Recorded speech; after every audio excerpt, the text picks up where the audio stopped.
اللہ بیان کی سعادت بخشتا ہے تو چند احادیث مبارکہ درود پاک کے حوالے سے یہ انتہائی ضروری ہے، اور یہ ہماری گھٹی میں بہت سارے بزرگان دین کے ایسے واقعات ہیں، میں بہت کنفیوز ہوتا ہوں، میرا جو موضوع ہوتا ہے میں اس پر جا ہی نہیں پاتا، درود پاک پر ہی جو ہے وہ بہت بڑا جو ہے وہ برکتیں ہیں۔ نبی علیہ السلام ایک صحابی رسول حضور علیہ السلام کی مجلس میں حاضر ہونے کا شرف حاصل کرتے ہیں، دیکھتے ہیں کہ نبی پاک صلی اللہ علیہ وسلم کے چہرہ انور پر جو ہے وہ فرحت کے آثار نظر آتے ہیں، خوشی کے آثار نظر آتے ہیں۔ اللہ اکبر۔ پھر صحابہ کرام علیہم رضوان نے تو نبی علیہ السلام سے سوال کرتے تھے، اب سوال اس لیے کرتے تھے کہ ایک تو ہمیں پتہ چل جائے، اور بعض دفعہ صحابہ کو پتہ بھی ہوتا تھا لیکن اس لیے پوچھتے تھے کہ قیامت تک آنے والے مومنین کو پتہ چل جائے۔ صحابی رسول عرض کرتے ہیں، یا رسول اللہ صلی اللہ علیہ وسلم، چہرے انور پر آپ بڑی فرحت ہے، بڑی مسکراہٹ ہے، عجیب سی ایک جو ہے وہ کیفیت ہے،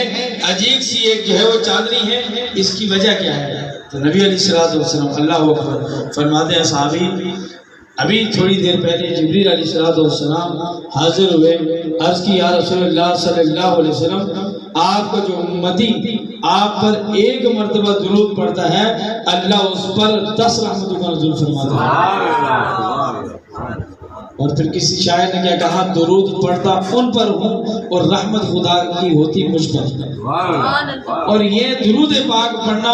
اپنے اوپر رحمتوں کا ذریعہ اور سبب ہے۔ دیکھیں نبی علیہ السلام نے فرمایا کہ مجھ پر ایک مرتبہ درود پڑھتا ہے، اور خوشی کے آثار اس بات پر ہیں کہ اللہ میرے امتی پر 10 رحمتوں کا نزول فرماتا ہے۔ اور پھر اللہ نے دیکھیں کتنے بھی احکامات ہیں، نماز ہے، زکوٰۃ ہے، اور جتنے بھی احکامات ہیں اللہ نے تمام احکامات، کسی ہزاروں لاکھوں احکامات ہیں اللہ نے جو ہے وہ ہم پر جو ہے وہ احکامات جاری فرمائے ہیں۔ کسی حکم میں اللہ نے فرمایا کہ جناب یہ کام میں بھی کرتا ہوں تم بھی کرو، لیکن جب درود پاک کی بات آتی ہے تو اللہ فرماتا ہے ان اللہ و ملائکتہ یصلون علی النبی۔ دیکھیں آپ کے استاد ہیں، آپ کے شیخ ہیں، آپ کے والد گرامی ہیں، تو کوئی اہم بات اولاد کو یا شاگرد کو یا کسی مرید کو بتائیں گے تو کہیں گے جناب یہ کام تو میں بھی کرتا ہوں، تو پھر شاگرد یا جو ہے وہ مرید یا جو ہے وہ شاگرد یا بیٹا جب یہ سنے گا کہ میرے ابا حضور یا میرے پیر یا میرے استاد یہ کام کر رہے ہیں تو اس کو اہمیت کا پتہ چل جاتا ہے، پھر وہ بھی یہ کام کرنے لگ جاتا ہے۔ تو اللہ رب العزت کتنی بہترین مثال، اللہ نے فرمایا کہ ان اللہ و ملائکتہ یصلون علی النبی، بے شک اللہ اور اس کے فرشتے نبی علیہ السلام پر درود و سلام کے نذرانے پیش کرتے ہیں۔ اے ایمان والو تم بھی نبی علیہ السلام کی بارگاہ میں درود و سلام کے نذرانے پیش کیا کرو۔ اور پھر اہتمام دیکھیں اللہ نے کیسا خوبصورت فرمایا، اہتمام کیا فرمایا وہ بات ذرا طویل ہو جائے گی۔ التحیات للہ والصلوات والطیبات السلام علیک ایھا النبی۔ اللہ اکبر، اللہ نے اہتمام۔ اب یہ واقعہ کہ نبی علیہ السلام جب معراج شریف پر تشریف لے گئے تو نبی علیہ السلام نے جب اللہ کے